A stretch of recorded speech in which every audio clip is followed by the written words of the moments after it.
క్రీస్తునందు ప్రియమైన దేవుని పిల్లలైన మీ అందరికీ కూడా క్రీస్తునామంలో శుభాభివందనాలు తెలియజేసుకుంటూ మరి ఈ సాయంకాల సమయంలో ఒక మంచి పాఠాన్ని దేవుడు రాయించిన విశేషమైన కొన్ని సందర్భాలను మీకు బైబిల్ నుంచి చదివి వినిపించి కొన్ని అమూల్యమైన రహస్యాలను దేవుని మదిలోని దాగి ఉన్న కొన్ని విలువైన సమాచారాన్ని బైబిల్ ద్వారా మీకు అందించాలి అనుకుంటున్నాను.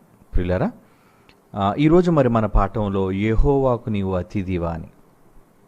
ప్రియులారా, అతిథి అనగానే మన ఇంటికి మన ఆహ్వానం మేరకు ప్రేమతో మన ఆతిథ్యాన్ని స్వీకరించడానికి వచ్చేవాళ్ళని అతిథులు అని మనం పిలుస్తాం. కుటుంబాల మధ్య అతిథులు ఉంటారు, రాష్ట్రాల మధ్య అతిథులు ఉంటారు, చివరికి దేశాల మధ్య కూడా అతిథులు ఉంటూనే ఉంటారు. మరి పరాయి దేశస్తులు మన దేశానికి వాళ్ళు టూరిస్ట్స్ అంటారు వాళ్ళని. ఒకవేళ మన దేశాన్ని పర్యటించడానికి చూడడానికి వస్తే వాళ్ళందరూ కూడా మనకి అతిథులు. అందుకే మన దేశం కూడా అతిథి దేవో భవ చెప్పి అతిథులైన వారందరినీ కూడా చాలా గౌరవించాలి, ప్రేమించాలి అని మనకి సూచనలు ఇస్తూ ఉంటుంది ప్రభుత్వం. ఓకే, అయితే అతిథులు ఎప్పుడు వస్తారు? మన వాళ్ళు ఆహ్వానించినప్పుడు. ఏమండి, మన ఆహ్వానం మేరకు మన ప్రేమను అందుకోవడానికి, మన ఆతిథ్యాన్ని అందుకోవడానికి నిజంగా మన దగ్గరకు ప్రేమతో వచ్చేవాళ్ళే అతిథులుగా మారుతారు. మరి ఎవరినైతే మనం ఎక్కువగా ఇష్టపడతామో, ప్రేమిస్తామో వాళ్ళని మన ఇంటికి వాళ్ళని ఆహ్వానిస్తూ ఉంటాం. మరి ఇక్కడ మన పాఠంలో మనం ఆలోచించవలసిన సంగతి ఏంటంటే, యెహోవాకు అతిథిగా ఆయన దగ్గరికి వెళ్ళటం. సహజంగా చాలామంది దేవుణ్ణి తమ ఇంటికి అతిథులుగా ఆహ్వానించాలి అనుకుంటారు. కొందరైతే దేవుడు అతిథిగా మా మధ్య ఉన్నాడు అని కూడా భావిస్తూ ఉంటారు. ఎందుకంటే చాలామంది క్రైస్తవ గృహాలలో, నివాసాలలో Christ is the unseen guest in every meal అనొచ్చు, లేదంటే ఇన్ ఎవ్రీ కాన్వర్జేషన్ అనొచ్చు. ఇలా రకరకాలుగా బంగారు వాక్యాలు రాసుకుంటూ ఉంటారు. అంటే యేసుక్రీస్తు వారు దేవుడే స్వయంగా మా గృహానికి అతిథిగా ఉన్నాడు అని అనుకుంటూ ఉంటారు. అంటే మన ఇంటికి దేవుడు అతిథిగా రావటం అనేది అది చాలా గొప్ప విషయం. ఏమండి, సహజంగా దైవభక్తులైన ప్రతి ఒక్కరూ కూడా దేవుణ్ణి అతిథులుగా తమ గృహంలో మరి ఆహ్వానమిచ్చి ఆతిథ్యం ఇవ్వాలని అనుకుంటారు. కానీ ఇక్కడ మనం ఆలోచించవలసిన విషయం ఏంటంటే, దేవుడు మనలను అతిథిగా పిలవటం. ఏమండి, దేవుడే మనలను అతిథిగా పిలవటం అంటే ఆయన దగ్గరకు మనం అతిథులుగా వెళ్ళగలమా? అంటే దేవునికి కూడా అతిథులు ఉంటారా? ఉంటారండి, ఉంటారు. ఒక మాట బైబిల్ నుంచి ఈ సందర్భంగా మీకు చదివి వినిపించాలి అనుకుంటున్నాను. కీర్తనల గ్రంథంలో 15వ కీర్తన దయచేసి చూడండి ప్రియులారా. కీర్తనల గ్రంథం 15వ కీర్తనలోని మొదటి వచనం నుంచి చదువుదాం. మొదటి వచనంలో ఏముంది? అక్కడ అంటున్నాడు చూడండి, యెహోవా నీ గుడారములో అతిథిగా ఉండదగిన వాడు ఎవడు అంటున్నాడు చూడండి. అంటే దేవుని గుడారములో అతిథిగా ఉండదగిన వాడు ఎవడు అంటే అతిథిగా దేవుని గుడారములో ఉండతగుతుందా? ఏమండి, ఎవరైనా దేవుని గుడారంలో అతిథిగా ఉండగలరా? ఉండగలరు గనుకనే దేవుడు కొందరిని అతిథులుగా ఆహ్వానిస్తున్నాడు. గనుకనే ఎవరు నీ గుడారంలో అతిథిగా ఉండగలరు అని ఆయన మాట్లాడుతున్నాడు భక్తుడు. అంటే దేవుని గుడారములో కూడా అతిథులుగా వెళ్ళవలసిన వాళ్ళు కొంతమంది ఉన్నారు. అందుకే దేవుని గుడారం అంటే ఏంటి?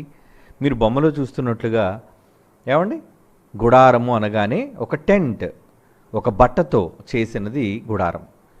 ఈ గుడారం అన్న పదాన్ని ఎందుకు ప్రయోగించాడంటే, ఇశ్రాయేలీలు మరి ఐగుప్తు బానిసత్వపు చెర నుంచి వారు 40 ఏళ్ళు మరి ప్రయాణం చేసి అరణ్య మార్గం గుండా తాముకు వాగ్దానం చేసిన పాలుతేనెలు ప్రవహించే కనాన దేశంలోనికి రావటం కోసం 40 ఏళ్ళు కాలం పడితే ఆ 40 ఏళ్ళు దేవుడు వారి మధ్య ఉన్నాడండి. ఎలా అంటారా? దేవుడు కూడా ఇశ్రాయేలీల గుడారాల మధ్య ఆయన కూడా ఒక గుడారం వేసుకుని ఉన్నాడు. టెంట్, గుడారం అనగానే. అంటే గుడారం అనగానే ఆయన వారితో నివసిస్తున్నాడు అని అర్థం. ఆయన వాళ్ళతో కూడా కలిసి పని చేస్తున్నాడు, కలిసి ప్రయాణం చేస్తున్నాడు, వారికి కూడా తోడుగా ఉన్నాడు అని అర్థం. అది ఏమండి, దేవుడు టెంట్ ఇశ్రాయేలీయుల మధ్య ఉందా? ఉంది. అందుకే ఒక మాట బైబిల్లో ఈ సందర్భంలో మీకు చదివి వినిపించాలనుకుంటాను. మొదటి దినవృత్తాంతముల గ్రంథం 17వ అధ్యాయం చూడండి ప్రియులారా. దినవృత్తాంతముల మొదటి గ్రంథం 17వ అధ్యాయము 5వ వచనాన్ని మనం చూడగలిగితే దేవుడు ఎక్కడుండేవాడో అక్కడ చెప్తున్నాడు. చూడండి, చెప్పబడింది, రాయబడింది అక్కడ. మొదటి దినవృత్తాంతముల గ్రంథం 17వ అధ్యాయము 5వ వచనం. ఇశ్రాయేలీయులను రప్పించిన నాట నుంచి నేటి వరకు నేను ఒక ఇంటిలో కట్టబడిన రాతి కట్టడం కావచ్చు, లేదంటే సిమెంటు ఇటుకలు కట్టడం కావచ్చు, కట్టడాలలో నేను నివసించలేదు, కానీ ఒకానొక గుడారములో అంటున్నాడు. చూడండి, ఒకానొక డేరాలో అంటున్నాడు. అదే మీరు బొమ్మలో చూసింది, డేరా, గుడారము. అందులో ఏం చేశారట ఆయన? నివాసము చేసి తిని అంటున్నాడు. చూడండి, అంటే ఇశ్రాయేలీయులతో పాటు, అంటే తన పిల్లలండి, తన పిల్లలతో పాటు కలిసి ఉండేవాడు. గుడారం అయితే దాన్ని సాక్ష్యపు గుడారం అనేవాళ్ళు, మందసం ఉండే గుడారం అనేవారు. ఎందుకంటే ఆ గుడారంలో ఏముండేది? ఆ గుడారంలో 2 స్థలాలు ఉండేవి. ఒకటి పరిశుద్ధ స్థలము, మరొకటి అతి పరిశుద్ధ స్థలము. అంటే ఈ పరిశుద్ధ స్థలములో కొన్ని వస్తువులు ఉండేవి, అతి పరిశుద్ధ స్థలములో మందసం ఉండేది, దానిపైన బంగారు కెరూబులు, అందులో మరి దేవుడు ఇశ్రాయేలులకు ఇచ్చిన నిబంధనలు ఇవన్నీ కూడా అందులో ఉండేవారు. అంటే దేవుడు అక్కడ ఉండేవాడు, అది పవిత్రమైన స్థలము అని హెబ్రీ పత్రికలో మనం చూడగలం. అది పరిశుద్ధ స్థలము, అతి పరిశుద్ధ స్థలము అనే 2 భాగాలు కూడా హెబ్రీలకు రాసిన పత్రికలో చూద్దాం ఒకసారి. హెబ్రీ పత్రిక 9వ అధ్యాయం 2-3 వచనాలు చూడండి. హెబ్రీ పత్రిక 9వ అధ్యాయం 2-3 వచనాలు ఏమంటున్నాడండి అక్కడ? ఎలా అంటే, మొదట ఒక గుడారమును ఏర్పరచబడెను, అందులో దీపస్తంభము, బల్ల, దాని మీద ఉంచబడిన రొట్టెలు ఉండను, దానికి పరిశుద్ధ స్థలం అని పేరు. అంటే దేవుని గుడారం అండి. 2వ తెరకు ఆవల అతి పరిశుద్ధ స్థలమును గుడారం ఉండెను, అందులో సువర్ణ ధూపార్తి, అంతటా బంగారు రేకులతో తాపబడిన నిబంధన మందసమును ఉండెను. ఆ మందసములో మహిమగల మన్నాగల బంగారు పాత్ర, చిగిరించిన అహరోను చేతికర్ర, నిబంధన పలకలను ఉండెను. దానిపైన కరుణాపీఠము కమ్ముకొనుచున్న మహిమగల కిరూబులు ఉండెను. ఏమండి?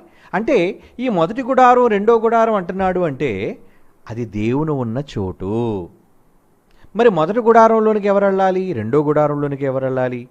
మొదటి గుడారంలోని యాజకులు మాత్రమే వెళ్ళగలరండి. 2వ గుడారంలోనికి మాత్రం అందరూ వెళ్ళడానికి వీల్లేదండి. ప్రధాన యాజకుడు మాత్రమే వెళ్ళాలి, చీఫ్ ప్రీస్ట్. అది ఎప్పటికి వెళ్ళాలి, ఎన్నిసార్లు వెళ్ళాలి అంటే 7వ వచనంలో చూడండి, అదే అధ్యాయము, హెబ్రీ పత్రిక 9వ అధ్యాయము 7వ వచనం చూడండి, ఏమంటున్నాడు అక్కడ? సంవత్సరమునకు ఒక్కసారి మాత్రమే ప్రధాన యాజకుడు ఒక్కడే బలులను అర్పించిన రక్తము చేత పట్టుకొని 2వ గుడారములోనికి ప్రవేశించాలి.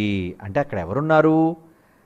లోకాలను కలుగజేసిన శక్తి స్వరూపుడైన తండ్రి ఉన్నాడు. అదండి ఆయన గుడారం. అంటే దేవుని నివాసం అని అర్థం. అక్కడ గుడారం అనే పదప్రయోగం ఎందుకు జరిగిందంటే దేవుడు డేరాల్లోనూ గుడారాల్లోనూ వాళ్ళ మధ్య ఉండేవాడు. అది అతి పరిశుద్ధ స్థలం. అది అందరూ వెళ్ళడానికి వీల్లేదు. ప్రధాన యాజకుడే సంవత్సరానికి ఒక్కసారే వెళ్ళాలంట. ఏమండి? 365 రోజుల్లో ఒక్కసారి మాత్రమే లోనికి ప్రవేశం ప్రధాన యాజకుడికి ఉంటే ఎవరు పడితే వాళ్ళు వెళ్ళకూడదండి ఇశ్రాయేలులో, నువ్వు ఎంత భక్తుడివైనా సరే. అలాంటి దేవుడు నివసించే గుడారములోనికి ఎవరినండి భక్తులుగా లేదంటే అతిథులుగా ఆహ్వానిస్తాడు ఆయన? ఆ గుడారంలో ఎవరైనా ఉండగలరా? ప్రధాన యాజకుడే సంవత్సరానికి ఒకసారి వెళ్ళి రావాలంటే అక్కడ ఉండడానికి కుదరదు. కానీ ఇక్కడ భక్తుడు ఏమంటున్నాడు తెలుసా? ఏమండి? మళ్ళా చదువుతాం, కీర్తనల గ్రంథం 15వ అధ్యాయం 1వ వచనం అండి. 15వ కీర్తనలోని మొదటి మాట, యెహోవా నీ గుడారములో అతిథిగా ఉండతగినవాడు ఎవడు? అంటే దేవుడు కూడా మనుష్యులలో అతిథులను ఆహ్వానిస్తాడా? అతిథులను దేవోభవ అని మనం అంటాం, కానీ దేవుడే అతిథులను ఆహ్వానిస్తున్నాడు. అంటే దేవుడు తన దగ్గర ఉండడానికి అతిథులుగా ఆహ్వానిస్తున్నాడు అంటే వాళ్ళు ఎంత గొప్పవాళ్ళై ఉండాలి మీరు ఆలోచించండి. వాళ్ళకి ఎన్ని ప్రత్యేకతలు ఉండాలి మీరు ఆలోచించండి. ఏమండి? ఒక సీఎం క్యాంప్ కార్యాలయానికి కావచ్చు, లేదంటే సీఎం నివసించే నివాస మందిరానికి కావచ్చు, ఎవరు పడితే వాళ్ళు వెళ్ళగలరా? నో అడ్మిషన్ అండి. చాలా ఫుల్ టైట్ సెక్యూరిటీ ఉంటుందండి. ఎవరు పడితే వాళ్ళు రాకూడదండి. ఒక రాష్ట్ర ముఖ్యమంత్రి అండి, ఇక ప్రధాని, ఏమండి, ఒక దేశ ప్రెసిడెంట్, అగ్రరాజ్య ప్రెసిడెంట్, అమెరికా ప్రెసిడెంట్ అయితే ఎలా ఉంటుందండి? అబ్బో, ఎన్ని ఆంక్షలు, ఎన్ని నియమాలు. ఏమండి, వైట్ హౌస్లో ప్రెసిడెంట్ని ఎందుకంటే అది వైట్ హౌస్ అనేది ప్రెసిడెంట్ నివాసం ఉండే చోటు అమెరికాలో. అత్యంత కట్టుదిట్టమైన ప్రపంచంలోనే భద్రతా ఏర్పాట్లున్న ప్రదేశమే అదేనండి వైట్ హౌస్. అక్కడ అమెరికా ప్రెసిడెంట్ ఉంటాడు అక్కడ. ఇప్పుడు డొనాల్డ్ ట్రంప్ ఆయన ఉన్నారు, ఏమండి.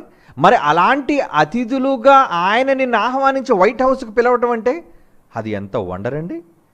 ఎవరైనా ఒకవేళ అప్పుడప్పుడు అమెరికా ప్రెసిడెంట్ కూడా అండి కొంతమందిని, అంటే దేశం కోసం ప్రాణాలు అర్పించిన వాళ్ళు, దేశం కోసం త్యాగం చేసిన వాళ్ళు, ఇలా ఉన్నతమైన గొప్ప గొప్ప కార్యాలు చేసిన వాళ్ళని వైట్ హౌస్కి డిన్నర్కి ఆహ్వానిస్తాడు, ఏమండి, అమెరికా ప్రెసిడెంట్. అంటే ఒక అమెరికా ప్రెసిడెంట్ ఆతిథ్యం కోసం మీరు వైట్ హౌస్కి వెళ్ళడం అంటే ప్రపంచంలో అదే గొప్పది, ఆ గొప్ప ఆతిథ్యం అని చెప్పాలి, ఏమండి. ఆఫ్టర్ ఆల్ భూమి మీద ఉన్న ఖండాలలో ఒక ఖండం, ఏమండి, అమెరికా అయితే అమెరికాలోని అగ్రరాజ్యం, ఒక దేశం అయితే, ఏమండి, ఆ దేశానికి ఒక అధినేత నిన్ను విందుకు పిలిచాడు.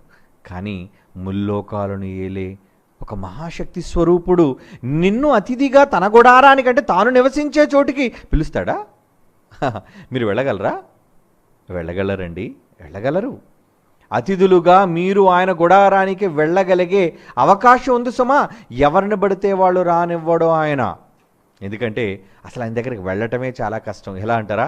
సమీపింపరాని తేజస్సులో ఆయన మాత్రమే ఉంటాడండి.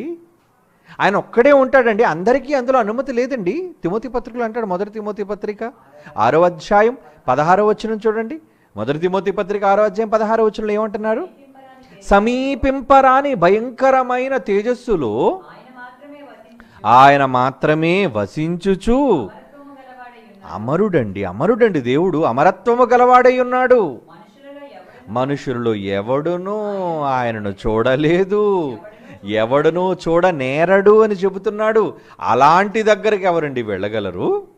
మనుషుల్లో వెళ్ళగలరండి, వెళ్ళగలరు. యెహోవాకు నువ్వు అతిథివి కాగలవా? అవును, నిజంగా మీరు యెహోవా గుడారానికి అతిథిగా వెళ్ళాలి అనుకుంటే ఇదిగోండి ఇప్పుడు నేను చెప్పే మాటలు జాగ్రత్తగా మీరు వినాలి. మీరు కూడా యెహోవాతో భోజనం చేసి ఆయన తన గుడారానికి మిమ్మల్ని ఆహ్వానించే అతిథులు మీరు కావచ్చు. ఇది after all white house president ఇచ్చే ఆహ్వానం చాలా చిన్నదండి ఈ భూమి మీద. అది చాలా చిన్ని ఆఫర్, అది చాలా చిన్ని ఇన్విటేషన్. ఒకవేళ అమెరికా ప్రెసిడెంట్ మిమ్మల్ని భోజనానికి పిలిస్తే, ఒక ముఖ్యమంత్రి డిన్నర్కి మిమ్మల్ని పిలిస్తే అవి చాలా చిన్నవి. అదే లోకాలను కలుగజేసిన యెహోవా కన్నతండ్రి మహాదేవుడు, ఆయన నిన్ను అతిథిగా తన దగ్గరకు పిలవటం, నువ్వు ఆయన ఇంటికి వెళ్ళటం, ఆయన నీ ఇంటికి రావడం కాదు. నిజంగా మీ ఇంటికి ఆయన అతిథిగా వస్తాడా? నువ్వు ఆయన దగ్గరికి అతిథిగా వెళ్ళగలవా? అవునండి, అతిథిగా వెళ్ళాలి, వెళ్ళగలరు. ఎవరు వెళ్ళగలరు? ఎప్పుడు వెళ్ళగలరు? అలా వెళ్ళడానికి ఏం చేయాలి అని మీరు అనుకుంటారా? అయితే బైబిల్ చదవాలి మీరు. కీర్తన గ్రంథంలోనే మొదటి వచనం కదా మీరు చదివారు, జాగ్రత్తగా చదవాలి ఈ మాటలు. కీర్తనల గ్రంథంలోని 15వ కీర్తనలోని మరలా మొదటి నుంచి మరలా మనం చదువుకుందాం ప్రియులారా. అక్కడ ఏమంటున్నాడు? యెహోవా నీ గుడారములో అతిథిగా ఉండదగిన వారు ఎవరు? నీ పరిశుద్ధ పర్వతము మీద, దేవుడు మాత్రమే వసించే ఆ పరిశుద్ధమైన పర్వతము మీద నివసింపతగిన అర్హత ఎవరికి ఉంది? Yes, answer is starting from second verse. అంటే జవాబు 2వ వచనం నుంచి ప్రారంభమైంది. చూడండి ఏంటా జవాబు? ఎవరో తెలుసా? దేవునికి అతిథిగా వెళ్ళవలసిన వాళ్ళు, ఆయన గుడారములో అతిథిగా నివసింప అర్హత కలిగిన వాళ్ళు ఎవరో తెలుసా? యథార్థమైన ప్రవర్తన కలిగి. నీ ప్రవర్తన చాలా యథార్థంగా ఉండాలి, యథార్థవంతుడుగాను ఉండాలి, అబద్ధికుడుగాను ఉండకూడదు.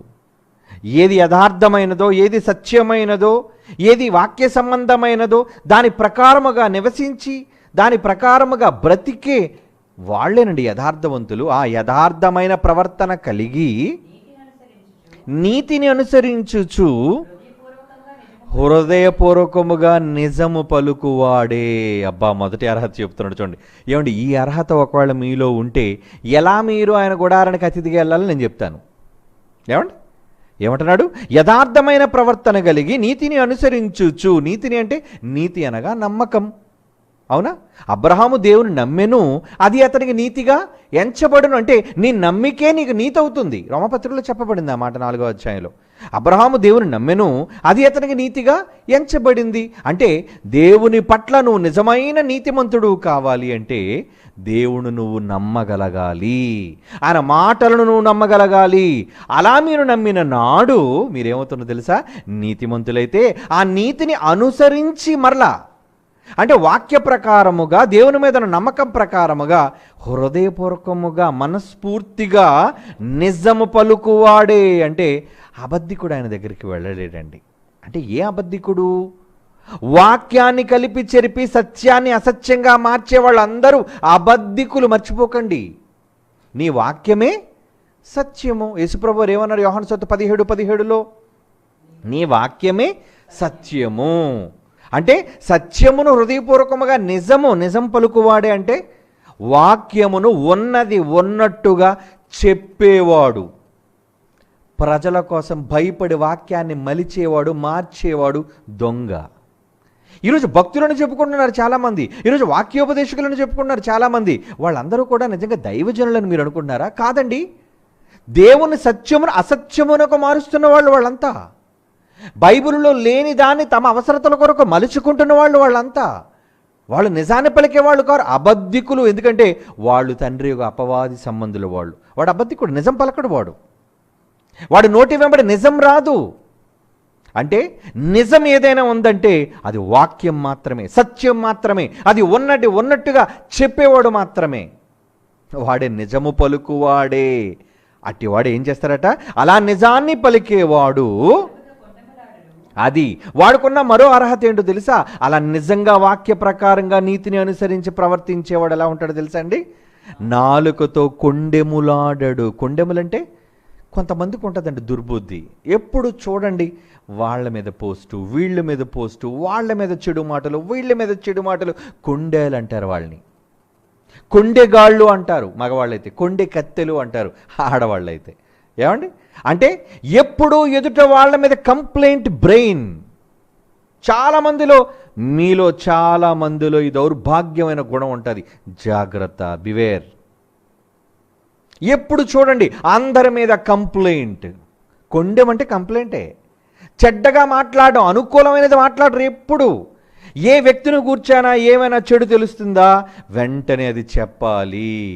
ఆ వ్యక్తిని గురించి చెడే మాట్లాడాలి. అది చెడు మాట రూపంలో కావచ్చు, ఈరోజు సోషల్ మీడియాలో ఒక పోస్ట్ రూపంలో కావచ్చు, లేదా నువ్వే ఎవడం కూర్చో మాట్లాడి తప్పుడుగా పోస్ట్ చేయడం కావచ్చు. ఏమండి, లేదా కనబడిన వాళ్ళందరితో ఏదో సహోదరుని గురించి చెడ్డగా మాట్లాడడం కావచ్చు. ఇవన్నీ కొండెములు. అట్టివాడు నాలుకతో కొండెములాడడు. అంటే మంచివాడు ఎప్పుడు కొండెలు పలకడు, సహోదరుల మీద చెడ్డ మాటలు మాట్లాడు. ఏమంటే నిజంగా కొండేలు చెప్పేవాడు యేసుప్రభు అనుకోండి, అసలు మానవ మనుగడ జరగగలదా? మంచోడండి, మహానుభావుడు. మనకున్న ఇద్దరు అన్నలు ఎలాంటి వాళ్ళంటే మన పక్షాన దేవునికి మంచిని చెప్పేవాళ్ళు. ఎప్పుడు కంప్లైంట్ బ్రెయిన్ కాదు. నాన్న తమ్ముడు ఇలాంటి వాడు, నాన్న ఆ తమ్ముడు ఇలాంటి వాడు, నాన్న అలా చెప్పేవాళ్ళు కాదర్రా. ఎవరు? మన అన్నలు. మన పక్షాన దేవునికి విజ్ఞాపన చేసే మంచివాళ్ళు, ఉత్తముల వాళ్ళు. మనమా? నాన్న దగ్గర ఉండి మనం ఏం చేస్తామండి? అన్ని కంప్లైంట్లే కదండి. కంప్లైంట్. కొంతమందిలో ఈ దుష్టబుద్ధి ఉంటుందండి. ఏంటది? కొండెములు చెప్పడం. సామెతల గ్రంథం 16వ అధ్యాయము 28వ వచనం చూడండి. సామెతల గ్రంథం 16వ అధ్యాయం 23. జాగ్రత్త, బైబుల్. ఏమండి, బైబిలు ప్రకారంగా ఎవరు చేస్తారో వాళ్ళే పరలోకానికి అర్హత సంపాదించుకునేవాళ్ళు. బైబిల్ చదివేవాళ్ళు, మోకరించి ప్రార్థన చేసేవాళ్ళు, కీర్తనలు గళమెత్తి పాడేవాళ్ళు, వాయిద్యాలు వాయించేవాళ్ళు, ఏమండి వీళ్ళు కారు. ఎవరైతే సత్యవాక్యాన్ని అనుసరించి ప్రవర్తిస్తారో వాళ్ళకే పరలోకం. ఈ దొంగలు చెప్పిన మాటలని నమ్మి మోసపోకండి, వద్దు. బైబిల్ ఏమంటుంది? సామెతల గ్రంథం 16వ అధ్యాయం 28వ వచనమండి. మూర్ఖుడు కలహము పుట్టించును, కొండెగాడు మిత్రభేదము చేయను అంటే అందరి మీద వీడు వ్యతిరేకి. ఏమండి, కొంతమంది పడదు. ఎందుకు పడదు? ఎప్పుడు చూడండి వాళ్ళ గురించి కామెంట్లు, ఎప్పుడు చూడండి వాళ్ళ గురించి మాట్లాడడం. అంటే వీడు యెహోవా మందిరానికి అతిథిగా వెళ్ళదగినవాడు కాడు. అసలు అలాంటి వాడికి నో ఎంట్రీ. ఎందుకంటే అలాంటి వాడు దేవుడికి అసహ్యుడు. ఏమండి, మరొక మాట చూద్దాం. ఏమని రాస్తున్నాడు దావీదు? కీర్తనల గ్రంథంలో 140వ కీర్తనలోని 11. అంటే ఈ 15వ కీర్తన దావీదు చెబుతున్నాడు. దేవుడికి ప్రియుడు కదా దావీదు. దేవుడికి ఇష్టానుసారుడైన మనుష్యుడు, ఆయన ఉద్దేశములను నెరవేర్చేవాడు కనుక అలాంటి దేవుని మనసిరిగిన దావీదు చెబుతున్నాడు 15వ అధ్యాయంలో ఎలాంటి వాడు ఉండకూడదు. 140వ కీర్తనలోని 11వ వచనం, కొండెములాడువారు భూమి మీద స్థిరపడకుందురుగాక, ఆపత్తు బలాత్కారులను తరిమి వారిని పడద్రోయునుగాక. వాళ్ళకి జరిగే కీడదేనండి, వాళ్ళకి జరిగే కీడదే. ఏమండి, ఎదుట వాళ్ళ మీద నిందల మోపేవాడు ఎవడో తెలుసా? బైబిల్ అంటుంది, సామెతల గ్రంథం చూడండి. కొండెములు చెప్పేవాడు, చెడు మాట్లాడేవాడు. సామెతల గ్రంథం 13వ అధ్యాయం 5వ వచనం ఏమంటున్నాడు? సామెతల గ్రంథం 13వ అధ్యాయం 5వ వచనం, భక్తిహీనుడు నిందించుచు అవమానపరుచును. అదే నీతిమంతుడికైతే కాని మాట అసహ్య. నువ్వు చెప్పొద్దు, వాళ్ళ కోసం చెప్పొద్దు నువ్వు. అంటే నీతిమంతుడు ఎప్పుడు కూడా తప్పుడు మాటలు వినడు, తప్పుడు మాటలను ప్రోత్సహించడు. చెడ్డవాడైతే ఆడికి ఎప్పుడూ చెడే కావాలి. వినేవాడు చెడ్డవాడే, చెప్పేవాడు చెడ్డవాడే, మర్చిపోకండి. ఏమండి, భక్తిహీనుడు నిందించుచు అవమానపరచును. అంటే వీడు ఎందుకు పోస్ట్ పెడుతున్నాడు? ఎదుటివాడిని నిందించాలి, ఎదుటివాడిని అవమానించాలి. ఎదుటివాడు ఎదిగిపోతున్నాడు, ఎదుటివాడు గొప్పవాడైపోతున్నాడు, ఎదుటివాడు మాటలు అందరూ వింటున్నారు కనుక సహించలేని ఈ దుర్మార్గుడు ఏం చేస్తాడు? వాడిని నిందలు మోపుతాడు వాడి మీద. అతను అలాంటి వాడండి, ఆమె అలాంటిదండి, అతను మంచివాడు కాడండి, చెడ్డవాడండి. నువ్వు చూసావా? ఏమండి, ఇలాంటి వాళ్ళు యెహోవా మందిరములో గుడారములో నివసించడానికి అనర్హులు. రానివ్వడు. ఆయన నివసించే చోటికి వాళ్ళు వెళ్ళరు. నిజంగా ఇప్పుడు యెహోవా నివసించేది మనలో అయితే నీలో ఆయన లేడు. ఆయన ఉన్న పరలోకానికి నిన్ను రానివ్వడు. తెలుసుకోండి. కొండేలు చెప్తే ఎంత పెద్ద తప్ప? ఆయన నివసించే చోటికి నువ్వు అసలు అతిథిగా కూడా రావడానికి నీకు అవకాశం ఉండదు. కనుక కొండేలు చెప్పకండి, కొండేలు మాట్లాడకండి, ఎదుట వాళ్ళ మీద తప్పుడు వ్యాఖ్యలు చెయ్యకండి. అందుకే అంటున్నాడు, అటివాడు నాలుకతో, ఉత్తముడైన వాడు ఏం చేస్తాడు తెలుసా? నాలుకతో కొండెములాడడు, తన చెలికానికి కీడు చెయ్యడు. 3వ వచనం అండి, 15వ కీర్తనలోని 3వ వచనం. అటివాడు నాలుకతో కొండెములాడడు, తన చెలికానికి కీడు చెయ్యడు, తన పొరుగువాని మీద నింద మోపడు. పొరుగువాని మీద ఎప్పుడు చూడు ఎదుటివాడి మీద నిందలేనరా? నీ నోటి వెంబడి మంచి మాటలు రావా? నీ నోటి వెంబడి మంచి మాటలు రావా? మంచి మాటలు పలుకు, వాడిని మార్చే మాటలు పలుకు, దేవుని సంబంధమైన వాక్య సంబంధమైన మాటలు మాట్లాడు. కొండెములు కాదు. నువ్వు కొండెలు చెప్పే గుణం నీకుంటే అసలు పరలోకానికి నువ్వు వెళ్ళవు. అంటే దేవుడు నివసించే చోటుకు నువ్వు వెళ్ళవా? No invitation. అసలు నువ్వు అతిథిగా వెళ్ళవు. ఏమిటి, కొండేలు చెప్తే ఎంత దౌర్భాగ్యమైన పరిస్థితి? అవునో, ఎందుకో తెలుసా? ఈ కొండేలు చెప్పే గుణం అపవాదిది. అపవాదిదండి, మనందరి విరోధి అయిన అపవాదిది కొండేలు చెప్పే గుణం. ఎలా అంటారా? ప్రకటన గ్రంథం ఒక మాట చూడండి. ప్రకటన గ్రంథంలో రాయబడింది 12వ అధ్యాయం, ప్రకటన గ్రంథం 12వ అధ్యాయం 10వ వచనం, రాత్రింబగళ్ళు మన దేవుని ఎదుట మన సహోదరుల మీద నేరము మోపు వాడైన అపవాది, అబద్ధికుడు. అందరి మీద కంప్లైంట్. ఈరోజు కంప్లైంట్ బ్రెయిన్ ఉన్న ప్రతి ఒక్కరికి చెబుతున్నాను, మీరు పరలోకానికి వెళ్ళరు. This is true. ఇది నిజం, ఇది బైబిల్. ఎవరి మీద పడితే వాళ్ళ మీద కుండెలు మాట్లాడకండి. ఏదో మీ గొప్ప నిజం తెలిసిపోయిందనో, ఏదో ఎవరికీ తెలియలేని సత్యం మీకే తెలిసిపోయిందనో, అది 10 మందికి చెప్పడం వల్ల మీరెవరో మిమ్మల్ని ఉద్ధరిస్తారనో అనుకుంటున్నారేమో.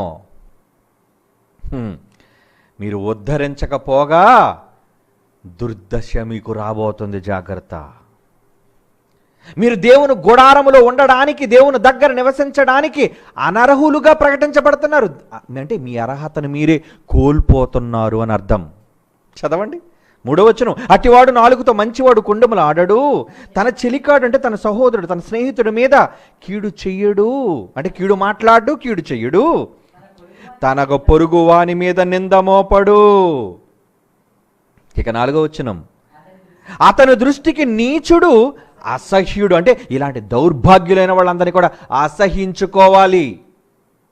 అబ్బా మంచి పోస్ట్ పెట్టావు తమ్ముడు, బ్రదర్ మంచి మాట చెప్పారు బ్రదర్, ఎంత వినసొంపుగా ఉంది, సిస్టర్ ఎంత గొప్ప మంచి మాట చెప్పామా, ఏంటి ఎదుటోళ్ళ మీద కుండెమా? అలాంటి మాటలు వినేవాడు ఎవరైనా, ఆడదే కానీ మగవాడే కానీ అలాంటి మాటలు మాట్లాడితే వాడిని ఎలా చూస్తాడట? దేవుని గుడారములో అతిథిగా ఉండదగిన వాడు ఎలా చూస్తాడట? అతని దృష్టికి నీచుడు అసహ్యుడు. అంటే ఎవరైతే పొరుగు వాని మీద కొండలు మాట్లాడతారో, పొరుగు వాని మీద కంప్లైంట్లు చేస్తారో వాళ్ళు దేవుని దృష్టికి అసహ్యులు. దేవుని గుడారములో అతిథులుగా ఉండవలసిన వాళ్ళు కూడా అసహ్యులుగా ఉంటారు. అంటే నువ్వు నిజంగా దేవుని గుడారంలో అతిథిగా ఉండదలిస్తే ఈ నీచులైన వాళ్ళందరినీ అసహించుకోవాలి. చెయ్యి అనాలి వాళ్ళని. చెయ్యి. ఏంట్రా మాట్లాడుతున్నావు? ఎవరి మీదరా మాట్లాడుతున్నావు? ఎవరి మీదరా కంప్లైంట్ చెబుతున్నావు? నువ్వు మంచోడువా? ఎదుటి వాడి మీద నేరాలు మోపే ప్రతి వాడు దొంగ, ఎదుటి వాడిని నీచంగా మాట్లాడే ప్రతి వాడు కిరాతకుడు, ఎదుటి వాని మీద తప్పులు మోపే ప్రతి వాడు అపవాది సంబంధి. మర్చిపోకండి. కీర్తన గ్రంథం 50వ కీర్తన 20వ వచనం. కీర్తన గ్రంథం 50వ కీర్తన 20వ వచనం అండి.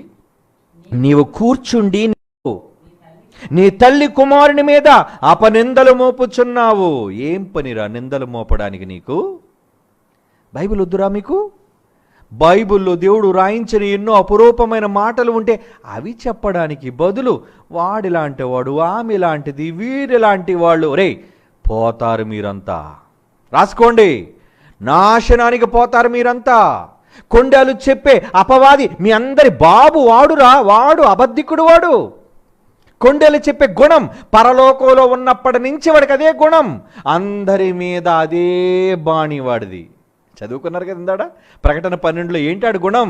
తన సహోదరుల మీద రాత్రింబగళ్ళు ఎల్లప్పుడూ మన దేవుని ఎదుట మన సహోదరుల మీద నేరము మోపు వాడైనా అపవాది. అంటే నువ్వు ఎవడి మీద నింద మోపుతున్నావంటే యువర్ ఎ డెవిల్. దుర్మార్గురాలివి నువ్వు, దుర్మార్గుడు నువ్వు, మర్చిపోకో. అద్దో చేతనైతే మంచి చెప్పు, చేతనైతే మంచి ప్రకటించు. కొండలు కావు, అందుకే నువ్వు ఆయన గుడారంలో ఉండదగిన వాడు కావు. 4వ వచనం. అందుకే అతని దృష్టికి నీచుడు అసహ్యుడు, అతడు యెహోవా యందు భయభక్తులు గలవారిని సన్మానించును. సన్మానిస్తున్నావు? మంచి వాక్యం చెప్పండి. సన్మానిస్తున్నావా?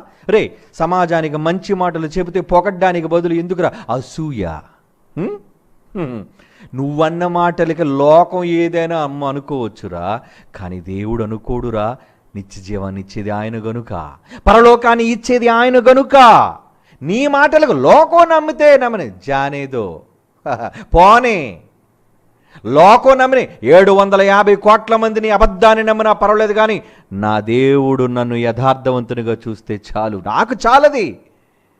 యథార్థంగా దేవునిగా బ్రతికే వాళ్ళకి చాలది. లోకంలో మనుష్యులు ఏదో అనుకుంటున్నారని ఎప్పుడూ బాధపడకండి, కానీ మీరు అలాంటి వాళ్ళతో కలవకండి. నిందలు మోపే వాళ్ళతోనూ, కొండెములు చెప్పే వాళ్ళతోనూ మీరు అవిశ్వాసులు వాళ్ళు విజ్జోడుగా ఉండకండి. కలియకండి వాళ్ళతో, స్నేహం చేయకండి వాళ్ళతో, నీచంగా ఎంచుకోండి వాళ్ళని. అలాంటి వాళ్ళకు దూరంగా ఉండండి. అందుకే అంటున్నాడు ఏమని? 4వ వచనం. అతని దృష్టికి నీచుడు అసహ్యుడు, అతడు యెహోవా యందు భయభక్తులు గలవారిని సన్మానించుడు, అతడు ప్రమాణము చేయగా నష్టము కలిగినను మాట తప్పడు.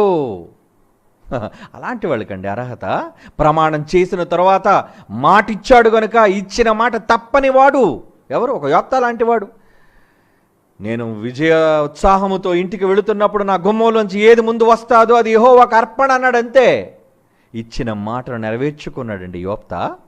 అవును, అంటే యెహోవా గుడారములు అంటే ఆయన దగ్గర నివసించే వారికి ఉండవలసిన అర్హతలు ఇవే. అంటే ఇవి ఉంటేనే ఆయన దగ్గర నువ్వు నివసిస్తావు, ఇవి ఉంటేనే ఆయన నిన్ను అతిథిగా పిలుస్తాడు. అంటే యెహోవా నిన్ను అతిథిగా పిలుస్తాడా? పిలుస్తాడు.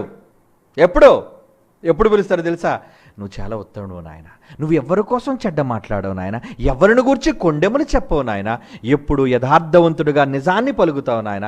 I love you my son, come on, నీతో నాకు విందు కావాలి. దేవుడు నిన్ను విందుకు పిలుస్తాడు. ఇలాంటి అర్హతలు నీకుంటే ఇప్పుడు పరిశీలించుకోండి, మీలో ఈ అర్హతలు ఉన్నాయో లేదో. ఈ అర్హతలు మీకుంటే అదృష్టవంతులు, అతిథులుగా దేవుని దగ్గరకు వెళ్ళే అవకాశం మీకుంది. ఆయన ఇన్విటేషన్ మేరకు ఆయనకు దగ్గరగా ఎవ్వడూ ప్రవేశించని ఆయన ఆంతరంగిక మందిరంలోనికి నువ్వు వెళ్ళే అవకాశం నీకుంది. కావాలా ఈ ఛాన్స్? అయితే డోంట్ మిస్ ఇట్. మరి ఏం చేయాలి? ఇదిగో బైబిల్లో చెప్పిన ఈ మాటల ప్రకారంగా మీరు చెయ్యగలగాలి. చేస్తారా? చెయ్యాలరా, చెయ్యాలి.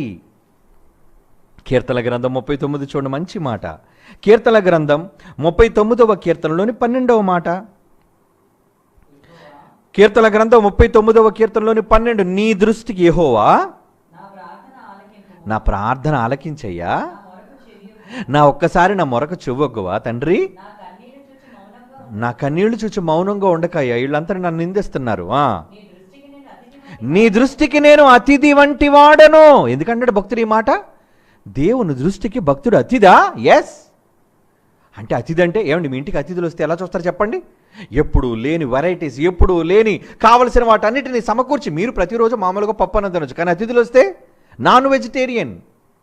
వచ్చే అతిథిని బట్టి వాళ్ళకి వడ్డించే ఎన్ని ఐటమ్స్. అంటే అతిథిగా ఉంటే అతిథి మర్యాదలు పెరుగుతాయి. దేవుడంతటి వాడే నిన్ను అతిథిగా స్వీకరించే పరిస్థితి ఉంటే నీకు ఎన్ని సత్కారాలు జరుగుతాయి, నీకు ఎన్ని మేలులు జరుగుతాయి నీ జీవితంలో. ఏ రోజున ఆలోచిస్తున్నారా మీరు? ఏమండి? అందుకే అంటున్నాడు, ఏమంటున్నాడు? నీ దృష్టికి నేను అతిథి వంటి వాడను, నేను అతిథి వంటి వాడను.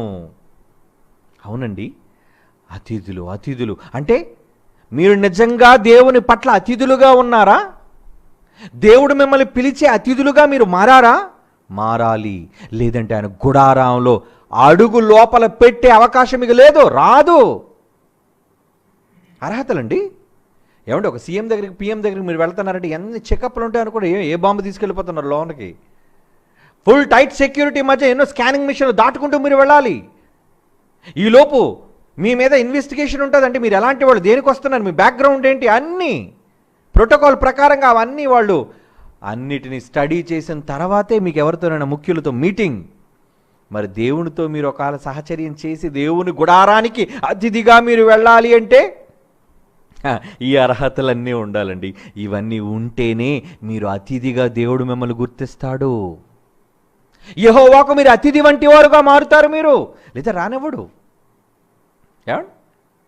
అతిథులు అంటే అంత ఆతిథ్యం అంటే ఏదో చిన్నదనుకోకండి. ఆతిథ్యం ఎంత గొప్పది ఇప్పుడు నేను చెబుతాను, మీరు ఆశ్చర్యపోతారు. మీ అందరికీ తెలిసే విశ్వాసులకు తండ్రి అబ్రహాము చాలా గొప్పోడు, నమ్మకానికి తండ్రి లాంటి వాడు.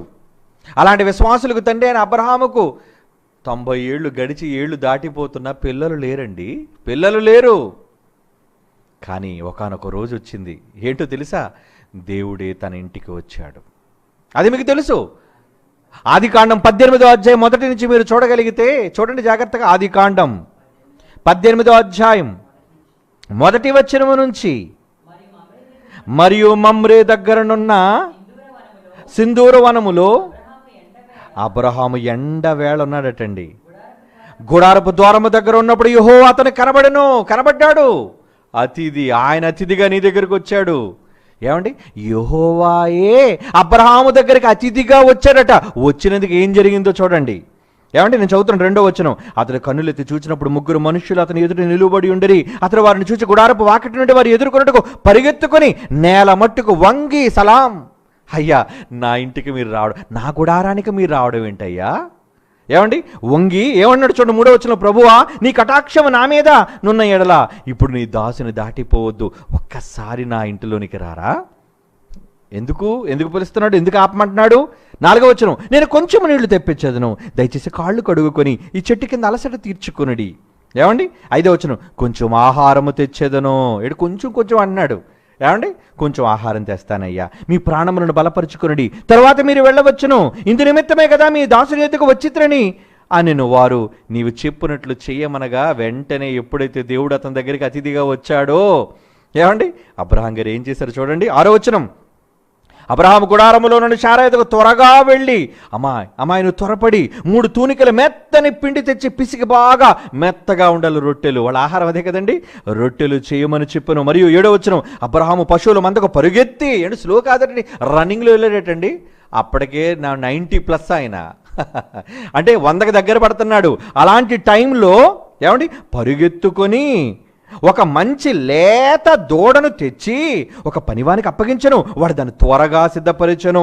తరువాత అతడు వెన్నను, ఏమంటే చూడండి ఏం ఆతిథ్యంలో ఏం పెడుతున్నాడు చూడండి, అతడు వెన్నను పాలను తాను సిద్ధము చేయించిన దూడను తెచ్చి వారి ఎదుట పెట్టి వారు భోజనము చేయించుండగా వారి ఎదుట ఆ చెట్టు కింద స్టాండప్ నిలుచున్నాడటండి. అలాగా తండ్రి వచ్చాడు ఇంటికి, అతిథిగా వచ్చాడు. ఏమంటే అతిథికి ఎంత మంచి భోజనం పెట్టాడని, శ్రేష్టమైనది మంచి పాలుతో వెన్న తెచ్చాడట, చక్కటి లేగదోడను తెచ్చాడట, మెత్తని పిండితో రొట్టెలు చేశాడట. అలా తిన్నంతవరకు అలా నిలబడ్డాడటండి. అప్పుడు ఏమంటున్నాడు చూడండి, అప్పుడు ఏం జరిగింది చూడండి. ఆ చెట్టు కింద నిలుచుండి 9వ వచనం, వారతనితో నీ భార్య అని శారా ఎక్కడున్నదని అడుగ్గా. ఇంతకీ శారా కోసం వీళ్ళు ఎందుకు అడుగుతున్నారు?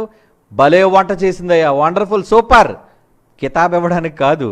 ఏమండి నీ భార్య అని శారా ఎక్కడ ఉన్నదని అతను అడిగా, ఇదిగో గుడారములో ఉంది. అబ్రహాంకి అర్థం కాలేదు ఎందుకు అడుగుతున్నారు. శారాని అడిగితే వంట ఆవిడే కదని చేసింది, మెచ్చుకుంటారేమో అనుకున్నాడు. లేదు లేదు లేదు లేదు. 10వ వచనం, వెంటనే దేవుని నోటి నుంచి వచ్చిన మాట చూడండి. అందుకు ఆయన, మీదటికి ఈ కాలమున నీ యొద్దకు నిశ్చయముగా మరలా వస్తాను ఇంటికి అతిథిగా. అప్పుడు నీ భార్య అయిన శారాకు ఒక కుమారుడు కలుగునని చెప్పాను. వరం ఇచ్చేశారండి. ఏంటా వరం? ఏమండి 100 ఏళ్ళు వరకు ఇంచుమించు ఇస్సాకు పుట్టేటప్పటికి అతని వయసు 100 ఏళ్ళండి, ఇంచుమించు 100 సంవత్సరాలండి. ఏమండి 100 ఏళ్ళు పిల్లలు లేక బాధపడుతున్న ఆయన ఒక్క ఆతిథ్యంతో వారసుని సంపాదించాడు కాదా? ఆలోచించండి, ఒకే ఒక చిన్న ఆతిథ్యం. యెహోవా తన ఇంటికి అతిథిగా వచ్చినందుకు 100 ఏళ్ళు పిల్లలు లేని ఆయన ఒక చిన్ని భోజనం పెట్టి తన కడుపు పండించుకున్నాడు. అంటే ఎలా తారుమారైపోయింది చూసారా? అంటే భోజనం వల్ల, ఆతిథ్యం వల్ల ఇంత గొప్ప పని జరిగిందా? అవునండి, అవును. ఏమండి యెహోవాయే నీ ఇంటికి అతిథిగా వస్తే ఫలించని శారా గర్భం, మృతతుల్యమైన గర్భం, వెంటనే ట్లక్ ట్లక్ ట్లక్ ట్లక్ మొత్తం అంతా సిస్టమ్ అంతా రెడీ అయిపోయింది. అబ్రహాము గారి శుక్రకణాలు రెడీ అయిపోయి, మీదటికి వస్తాను, నీ చేతిలో బిడ్డ ఉంటాడు, వాడే నీ వారసుడు. అంటే వారసుడిని ఎలా సంపాదించాడు? ఆతిథ్యం ఇచ్చండి, ఆతిథ్యం ఇచ్చి. మరి నువ్వు ఆతిథ్యం ఇస్తావా? మనమా ఆతిథ్యం ఇవ్వటమా? ఏమండి ఎప్పుడు ఎవడైనా అతిథిగా పిలిస్తే వీళ్ళు మీద పడి తినేద్దామన్న బాపతే మందంతా. నువ్వు ఆతిథ్యం ఇవ్వవు. ఆతిథ్యం ఇవ్వాలి. ఎవరివ్వాలి? ఎప్పుడు ఇవ్వాలి? ఎలా ఇవ్వాలి? మంచి మాట అంటున్నాడు చూడండి. హెబ్రీయులకు రాసిన పత్రిక 13వ అధ్యాయం 1వ వచనం. హెబ్రీయులకు రాసిన పత్రిక 13వ అధ్యాయం 1వ వచనం. సహోదర ప్రేమ నిలువరముగా ఉండనీయుడి, ఆతిథ్యము చేయటం అసలు మర్చిపోకండి. దాని వలన కొందరు ఎరుగకయే దేవదూతలకు ఆతిథ్యము చేసిరి. ఎవరికి చేశారటండి ఆతిథ్యం? ఎరుగకయే దేవదూతలకు ఆతిథ్యం చేశారు. ఆతిథ్యం చేయడానికే మర్చిపోకండి. Don't forget. ఏమంటే కొన్ని మర్చిపోకూడదు, అందుకే మనం రిమైండర్స్ పెట్టుకుంటాం. దేవుడికి కూడా ఆతిథ్యం ఇవ్వటం రిమైండర్గా పెట్టుకోవాలి మీరంతా. ఎందుకంటే ఆతిథ్యం నిజంగా మీరు ఇస్తే మీ జీవితంలో జరగలేని అసంభవమైనవి సంభవిస్తాయి. జరగవు అనేవి జరుగుతాయి. అదే అబ్రహాము జీవితంలో జరిగింది. అప్పటి వరకు 90 ఏళ్ళు దాటిన పిల్లలు లేనివాడు ఒక చిన్న ఆతిథ్యం ఇచ్చి వరం కొట్టేశాడండి. ఆతిథ్యం తిన్నాడో లేదో, నాకు నచ్చావా అబ్రహాము, మంచి భోజనం పెట్టావు, వండర్ఫుల్, పిల్లలు లేరు కదా నీకు, నువ్వు నాకు చెప్పనవసరం లేదు, నాకు తెలుసు, మీదటకు వస్తాను, షారా గర్భవతి అవుతుంది అనేసాడండి. ఎంత భాగ్యం అండి! ఈ భాగ్యం ఎందుకు వచ్చిందో తెలుసా? విశ్వాసులకు తండ్రి అయిన అబ్రహాముకి ఒక చిన్ని ఆతిథ్యము వలన. అందుకే హెబ్రీ పత్రుడు అన్నాడు, ఆతిథ్యము చేయటం మరిచిపోకండి. ఇక ఆతిథ్యం చేసేటప్పుడు ఎలా చేయాలి? వచ్చారా బాబు, ఇప్పుడు వీళ్ళకి పెట్టాలరా, వద్దు. పెట్టేటప్పుడు ఎలా పెట్టాలో తెలుసా? మొదటి పేతురు పత్రిక, పేతురు రాస్తున్న మొదటి పత్రిక 4వ అధ్యాయం 9వ వచనం. మొదటి పేతురు పత్రిక 4వ అధ్యాయం 9వ వచనం అండి. మొదటి పేతురు పత్రిక 4వ అధ్యాయం 9వ వచనం. సణుగు కొనకుండా ఒకనికి ఒకడు ఆతిథ్యం చేయండి రా, ఆతిథ్యం చేయండి. ఎందుకు చెప్తుంది బైబిల్? ఆతిథ్యం వెనక ఉన్న రహస్యం. దేవుడే నీ ఇంటికి అతిథిగా వస్తే జరుగుతున్నవండి. ఇక దేవుడు నిన్ను అతిథిగా పిలిస్తే ఇంకెంత బాగుంటుందండి. Hats off. దేవుడే నీ ఇంటికి అతిథిగా వస్తే జరిగే మేలులు ఇవన్నీ. నిజంగా దేవుడే నిన్ను అతిథిగా మెచ్చి పిలిస్తే అది ఎంత వరం అండి. పిలుస్తాడండి. నువ్వు పిలిచేటట్టుగా నువ్వు ఉండాలి, పిలిచేటట్టుగా నువ్వు మారాలి, నీ ప్రవర్తన మార్చుకోవాలి. కొండలు చెప్పాడు ఇంటికి రాడాయనా, వాడి మీద కంప్లైంట్, వీడి మీద కంప్లైంట్, ఆమె మీద కంప్లైంట్, ఇలా కంప్లైంట్లు చేసే వాళ్ళంటే అసహ్యం ఆయనకి. వాళ్ళ ఇంట్లో అడుగు పెట్టను నేను, వాడు పిలిచినా రాను నేను, వాడిని పిలవను నేను, వాడు పిలిచిన వెళ్ళను. అదండి దేవుని మనసు. ఏమండి, అబ్రహాము చేసిన ఆతిథ్యం వలన తన గర్భాన్ని పండించుకున్నాడండి. ఆతిథ్యంలో అంత గొప్పది ఉందా? అందుకే ఆతిథ్యం చేయండి, మర్చిపోకండి. పెట్టేటప్పుడు కూడా సణుక్కొని పెట్టకండి అన్నాడు. అందుకే సణుగు కొనకుండా ఒకనికి ఒకడు ఆతిథ్యము చేయండి. పెట్టండి దేవుని సేవకులైన వాళ్ళకి, ఇవ్వండారా దేవుని సేవకులే, నిజముగా పనిచేసేవాళ్ళకి, దొంగలకు కాదు. మంచి అమూల్యమైన మాటలు చెప్పే వాళ్ళకి పెట్టండి. కష్టపడి ఓళ్ళ నుంచి దేవుని కోసం పనిచేసే వాళ్ళకి పెట్టండి. ఊరు మీద ఆవారాగా తిరిగే వాళ్ళకి కోసం కాదు, దొంగ ప్రార్థన చేసేవాళ్ళకి కాదు, మాయబోధలు చేసేవాళ్ళకి కాదు. దేవుడు అంటున్నాడండి, ఏమంటే కొంతమంది అతిథులు నచ్చనివాడు వచ్చాడు అనుకోండి, ఏం పెడతాం? ఉట్టుచారు పెడతాం. ఎందుకు? వీడు తొందరగా పోవాలని. కొంతమంది అతిథులు వస్తుంటారు, ఇప్పుడేటరా బాబు వచ్చారు బంధువులు, ఈ టైంలో వీళ్ళు వచ్చారంటే సాయంకాలం వచ్చిన బంధువులు తొందరగా వెళ్ళరట, సామెత. ఎందుకంటే ఉండిపోవాలి కదా, ఎక్కడికి వెళ్ళిపోతారు? ఉంటే వీళ్ళందరికీ పెట్టుకొని ఉండాలి కనుక తొందరగా తగిలేయండి. ఒకవేళ ఉన్నా వాళ్ళకి పెట్టేటప్పుడు సణుక్కొని పెడుతున్నావు అనుకో, అతిథి ఉంటాడా నీ దగ్గర? ఏమండి, గొడుక్కొని పెడితే ఉంటాడా? అసహించుకుంటాడు. వద్దు నీ భోజనం నాకు వద్దు, వెళ్ళిపోతాను నేను. ఏమండి, దేవుని విషయంలో కూడా మీరు అలా చేస్తున్నారా? దేవుని విషయంలో కూడా మీరు అలా చేస్తున్నారా? ఏమండి, ఒక గొప్ప దేవునికి ఆతిథ్యం ఇచ్చిన వాళ్ళ కోసం చెబుతాను చూడండి. ఎవరెవరికి ఇచ్చాడు? రోమిలికి రాసిన పత్రిక 16వ అధ్యాయం 23 అండి. ఏమండి, రోమిలికి రాసిన పత్రిక 16వ అధ్యాయం 23 అండి. ఏమంటున్నాడు అక్కడ? నాకు పౌలు అంటున్నాడు, యావత్ సంఘమునకు ఆతిథ్యం ఇచ్చు గాయు మీకు వందనములు చెప్పుచున్నాడు. అబ్బో, ఎవరికి ఇచ్చారటండి ఆతిథ్యమీనా? టోటల్ చర్చ్ అంతరికి ఇచ్చాడండి ఆతిథ్యం. నాకును యావత్ సంఘమునకు ఆతిథ్యం ఇచ్చాడు. ఏమంటే ఒకళ్ళిద్దరిని భోజనాన్ని పిలడమే కష్టం, కానీ నిజంగా సంఘం అంతటినీ భోజనానికి పిలిచాడంటే వండర్ఫుల్ మ్యాన్, గాయ్. అందుకే రాయబడింది ఆయన కోసం. ఏమండి, గాయి సంఘం అంతటికి ఆతిథ్యం ఇచ్చాడటండి. అంటే అందరి కోసం రాసి ఏదో మామూలుగా చెప్తున్నాడు, ఖజానాదారుడు ఎరస్తూ మీకు వందనాలు చెప్తున్నాడు, లేదంటే పలానా వ్యక్తి మీకు వందనాలు చెప్తుంది అని రాస్తూ గాయ కోసం ఏమంటున్నాడు? గాయ మీకు వందనాలు చెప్తున్నాడు అనలేదు. యావత్ సంఘమునకు ఆతిథ్యం ఇచ్చానంటే అతను చేసిన స్పెషల్ పని ఏంటంటే సంఘం అంతటికి, భక్తులందరికీ ఆతిథ్యం ఇచ్చాడు. ఆతిథ్యం ఏంటి? భోజనమా కావచ్చు, బట్టలా కావచ్చు, ధనమా కావచ్చు, ఆర్థిక సహాయమా కావచ్చు, మాట సాయమా కావచ్చు, ఒళ్ళోంచి చేసిన చెమటోడ్చి చేసిన సహాయమా కావచ్చు, సేవ కోసం, నీతిమంతుల కోసం, దేవుని కోసం ఆలోచించే వాళ్ళ కోసం ఏది చేసినా అవన్నీ కూడా ఆతిథ్యము అంటున్నాడు చూడండి. ఆతిథ్యం కనుక ఇంకొక మంచి మాట చూడండి. మత్తయి రాసిన సువార్త, ఏమండి, రోమిలికి రాసిన పత్రిక చూసిన తర్వాత మత్తయి రాసిన సువార్త చదువుకోండి.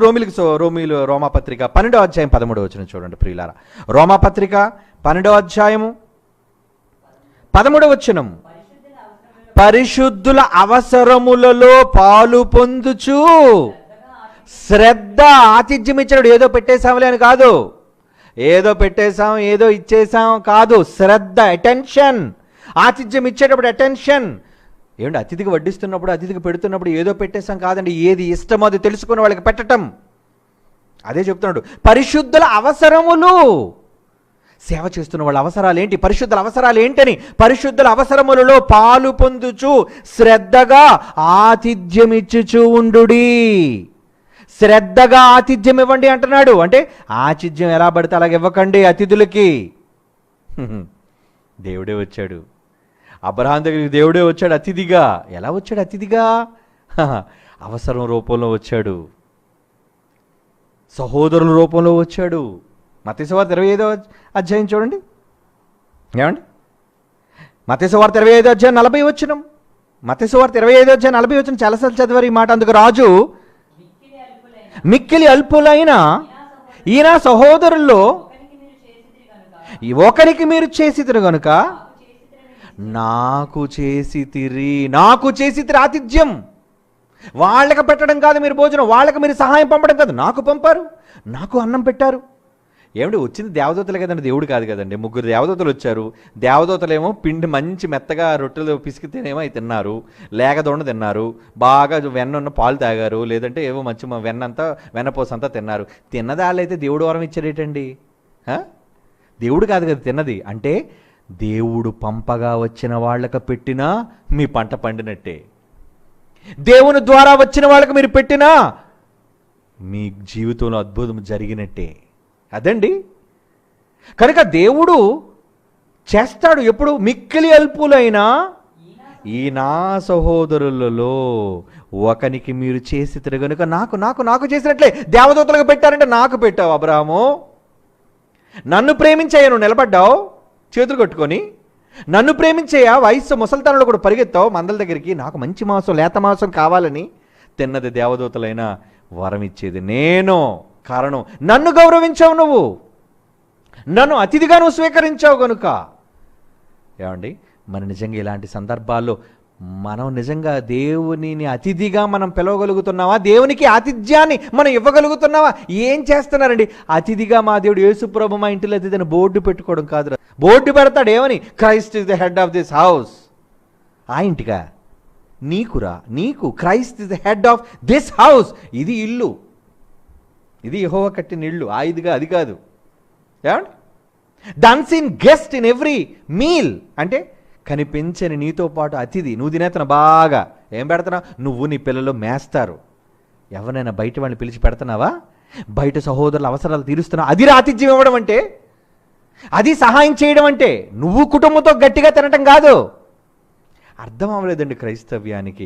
బైబిల్ యొక్క మూలాలు, దేవుని యొక్క ఆలోచనలు క్రైస్తవ్యానికి అర్థం కాలేదు కనుకనే అపార్థం చేసుకొని నాశనానికి పోతున్నారు. కుండేలు మాట్లాడుకొని దేవుడు అసహించుకుని నీచులుగా మారిపోతున్నారు ఈరోజు. వద్దు, మిమ్మల్ని మేల్కొల్పడానికి చెబుతున్న మాటలు.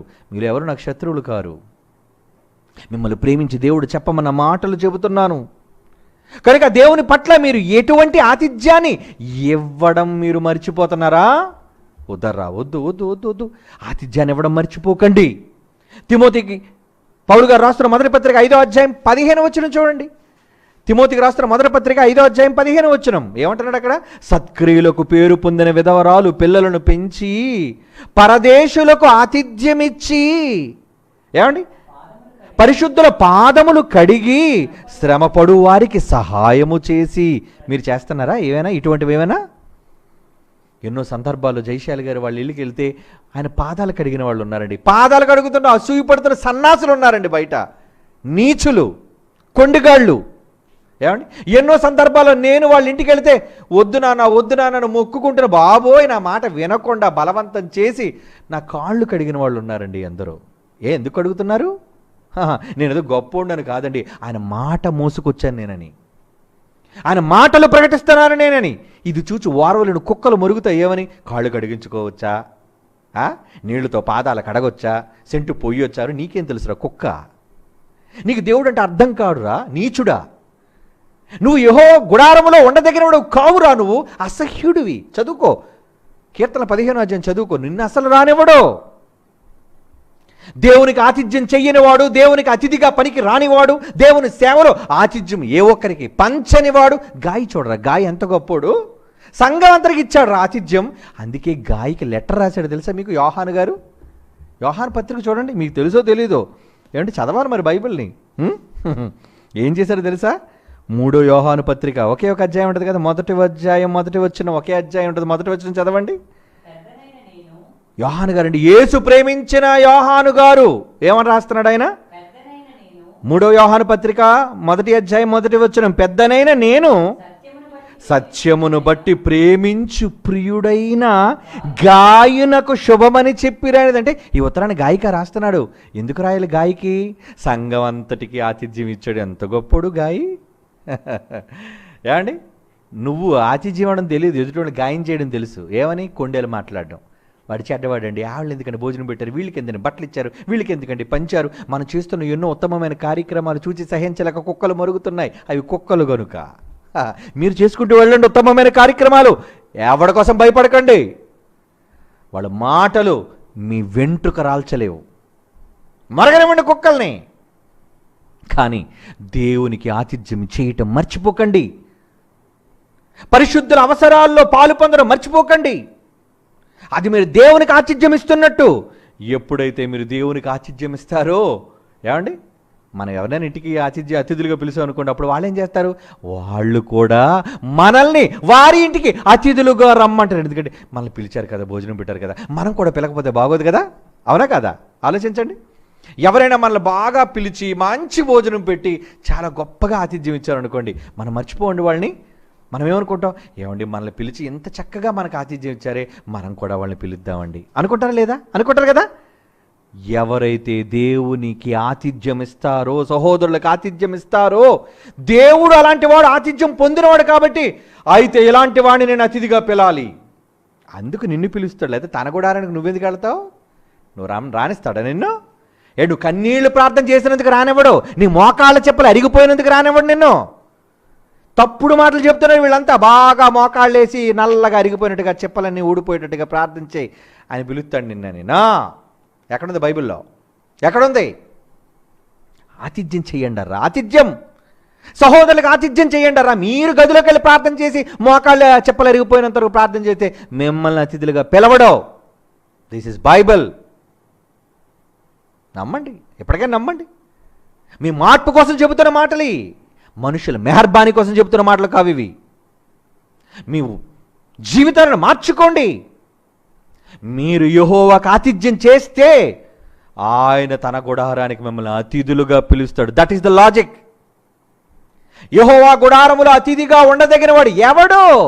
వీళ్ళు ఒక గాయి లాంటి వాడు, ఒక పౌరు లాంటి వాడు, ఒక పేతురు లాంటి వాడు, ఒక దావీదు లాంటి వాడు, ఎందరో భక్తులు దేవుని గుడారములో ఉండతగిన వాళ్ళు. ఎందుకంటే వాళ్ళు కొండములాడేవాళ్ళు కారు, వాళ్ళు అబద్ధాలు చెప్పేవాళ్ళు కారు, వాళ్ళు సత్యాన్ని చెప్పేవాళ్ళు, చెలికానికి కీడు చేయాలనుకునేవాళ్ళు కారు. దావీదు ఉన్నాడండి, దావీదు ఉన్నాడు.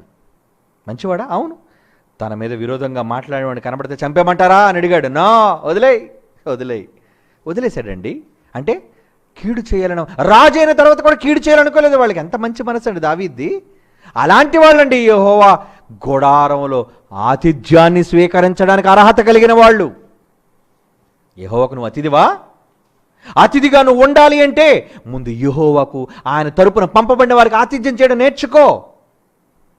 ఆతిథ్యం అంటే తిండి ఒకటే కాదు, నీ సత్క్రియలు, నీ త్యాగపూరితమైన పనులు, నీ సహాయ కార్యక్రమాలు, ఇవన్నీ అతిథికి సంబంధించిన అతిథి సత్కారాలు అంటారు దానిని. అది నువ్వు చేస్తే దేవుడు నిన్ను గుర్తిస్తాడు.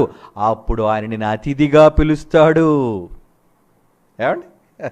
అతిథిగా పిలుస్తాడు. మరి యెహోవాకు మీరు నిజంగా అతిథులుగా ఉండాలి అనుకుంటున్నారా? అవును, ఉండాలండి. రండి మరలా కీర్తన 15వ కీర్తనలోని 4వ వచనం. కీర్తనల గ్రంథం 15వ అధ్యాయం అంటే మనం చదువుకుంటుంది. అతని దృష్టికి నీచుడు, అసహ్యుడు, అతని యెహోవా యందు భయభక్తులు కలిగిన వారిని సన్మానించును. అంతేగాని దూషించడు. వాడు చెడ్డోడని సన్మానిస్తాడు. కాళ్ళు కడిగి సన్మానిస్తాడు, అన్నం పెట్టి సన్మానిస్తాడు, అవసరతలు తీర్చి సన్మానిస్తాడు. అతడు ప్రమాణం చేయగా నష్టము కలిగినను మాట తప్పడు. 5వ వచనం, తన ద్రవ్యమును వడ్డీకి ఈడు. ఏమండి, డబ్బులు వడ్డీకి తిప్పుకునే వడ్డీ వ్యాపారి చేయడాయన. సహోదరులు అడిగారు, తీసుకో, నాకు నువ్వు ఇవ్వనవసరం లేదు. డబ్బులు ఇస్తారండి చాలామందికి, తిరిగి అడుగుతారు, కానీ కొంతమంది అడగరు. కారణం, వడ్డీకి ఇవ్వలేదయ్యా, నీకు సహాయం చేశాను నేను. కనుక వీళ్ళేమో తన ద్రవ్యమును వడ్డీకి ఇయ్యడు. వడ్డీకి ఇచ్చేవాడు దుర్మార్గుడు.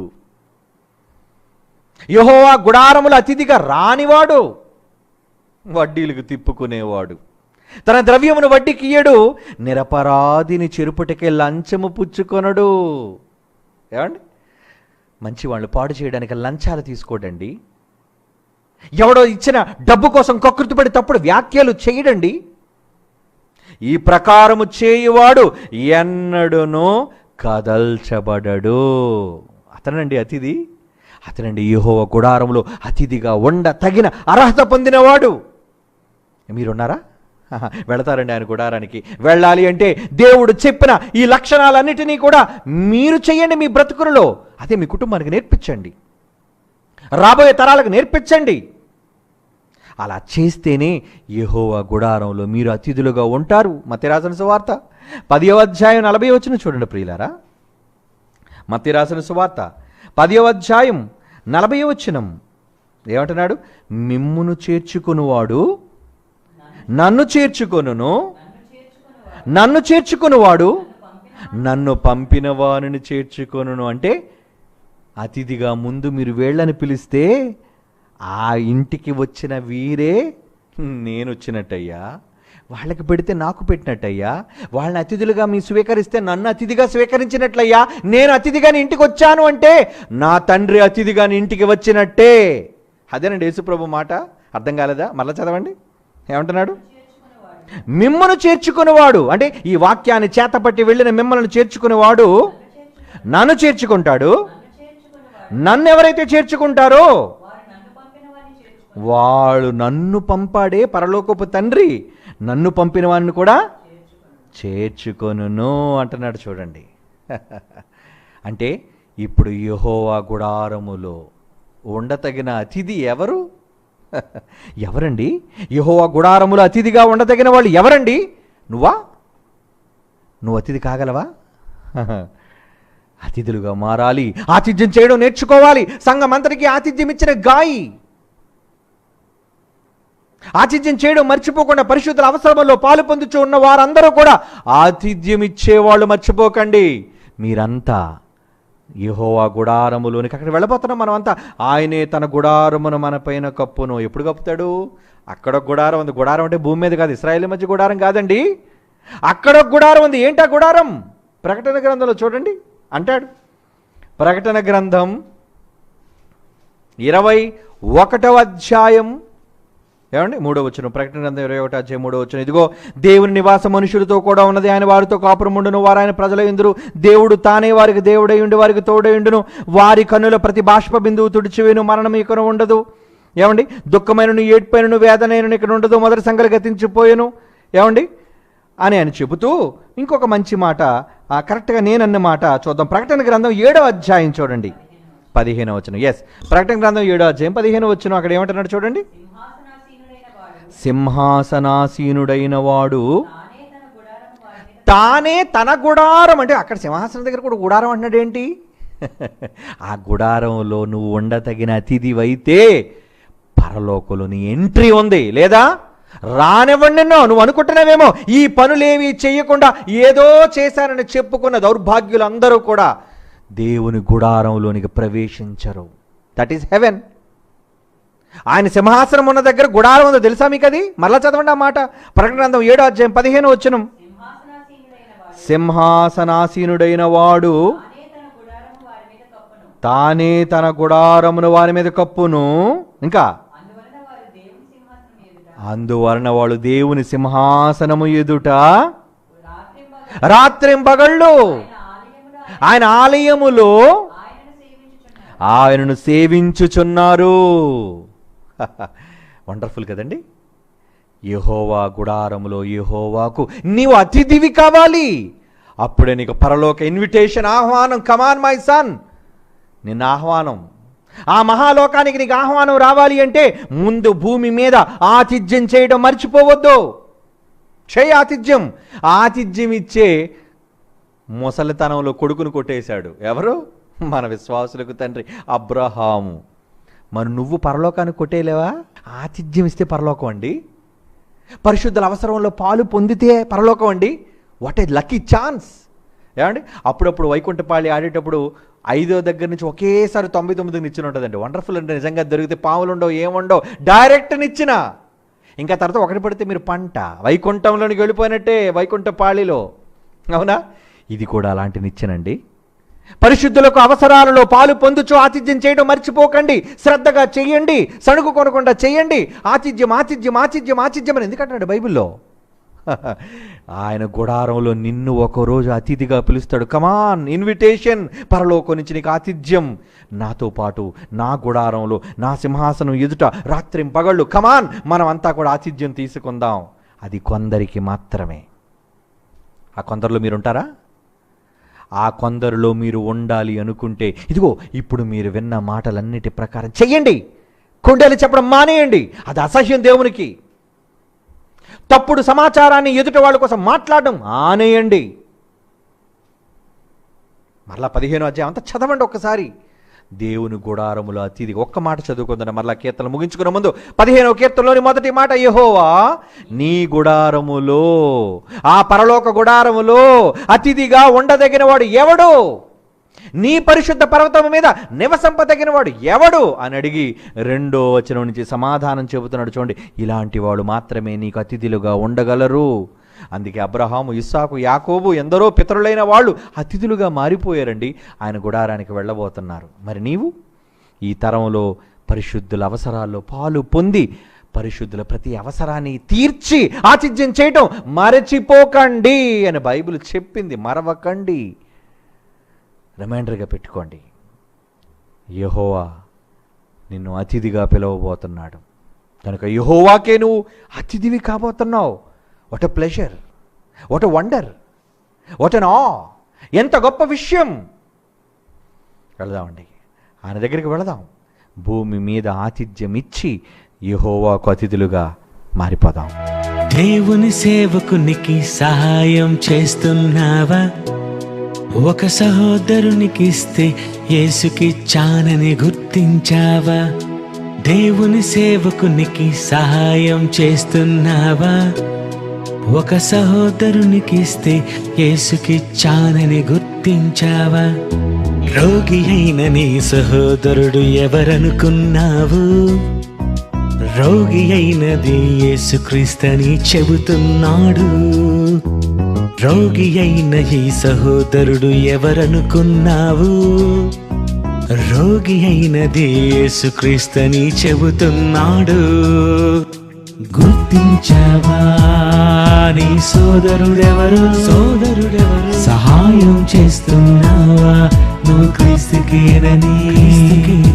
గుర్తించావా నీ సోదరుడెవరు? సహాయం చేస్తున్నావా నువ్వు క్రీస్తుకేనని?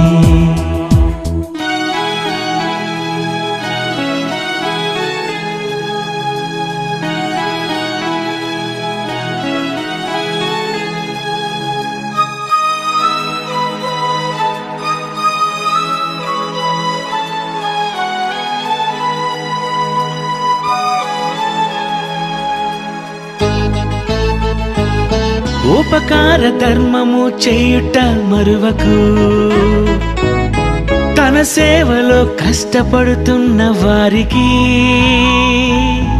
ఉపకార ధర్మము చేయుట మరువకు. ప్రభు సేవలో కష్టపడుతున్న వారికి ఆతిథ్యమిస్తే మరువడు. అబ్రహామునే మరచిపోలేదు. అట్టి యాగములు తనకు ఇష్టము, అవి తండ్రికే గుర్తు చేయును. తన జ్ఞాపకార్థ గ్రంథములు రాసుకున్నాడుగా. నీ వెళ్ళినప్పుడు నీతో ఆయన చెప్పుకుంటాడుగా. నీవు చేశావని, అది తనకు చేశావని అది నీకు తెలియాలని నీ కొరకే రాశాడుగా. నీవు చేశావని అది తనకు చేశావని అది నీకు తెలియాలని నీ కొరకే రాశాడుగా.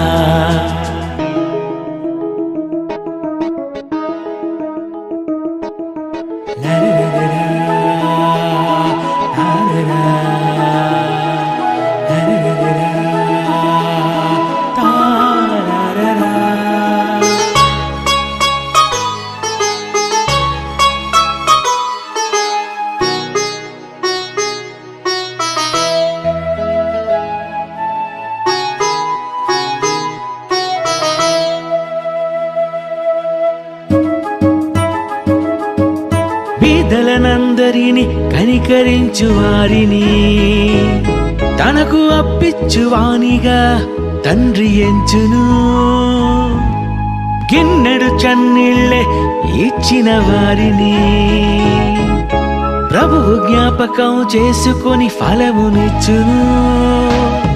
తన సేవకులకు నీవిచ్చిన సహోదరులను ప్రేమించిన అల్పులైన వారికి చేసిన ధర్మ కార్యాలన్నీ చేరును.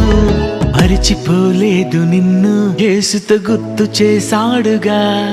నా తండ్రి చేత ఆశీర్వాదం పొందారని అన్నాడుగా. నీవు చేశావని తన మాట విన్నావని నీ కష్టమిచ్చావని నువ్వు శ్రమలు పడ్డావని నీవు చేశావని అది తనకు చేశావని నీ కష్టమిచ్చావని నీ కొరకే రాశాడుగా.